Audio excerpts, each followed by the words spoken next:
জাতীয় ঈদগাহে ঈদুল আজহার প্রথম জামাত অনুষ্ঠিত হবে সকাল 7:30টায়। তবে আবহাওয়া বৈরী থাকলে জাতীয় মসজিদ বাইতুল মোকাররমে সকাল 8টায় অনুষ্ঠিত হবে।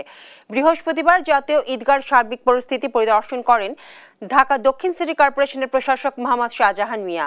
বলেন, ঈদের জামাত আদায় সব প্রস্তুতি শেষ, নিরাপত্তার জন্য সার্বক্ষণিক আইনশৃঙ্খলা বাহিনী নিয়োজিত থাকবে। জাতীয় ঈদগাহে এবার 35,000 মানুষ একত্রে নামাজ আদায় করতে পারবেন। এ সময় দক্ষিণ সিটি এলাকার 12 ঘন্টার মধ্যেই কোরবানি বর্জ্য অপসারণ করার প্রতিশ্রুতি দেন প্রশাসক।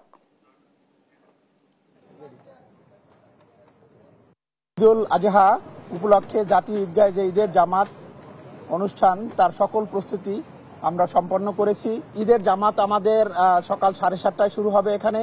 আর যদি আবহাওয়া এমনই খারাপ হয় যে এখানে কোনো রকমই নামাজ আদায় করা সম্ভব হচ্ছে না, তাহলে সেক্ষেত্রে আমাদের বিকল্প হিসেবে বাইতুল মোকাররম সকাল 8টায় সেখানে আমাদের ঈদের জামাত অনুষ্ঠিত হবে। আমাদের কমিটমেন্ট যে 12 ঘন্টার ভিতরে আমরা এই ময়লা পরিষ্কার করব এবং আমাদের এই ময়লা পরিষ্কারের জন্য প্রায় 10,000-এর অধিক আমাদের কর্মী আমরা প্রস্তুত রেখেছি।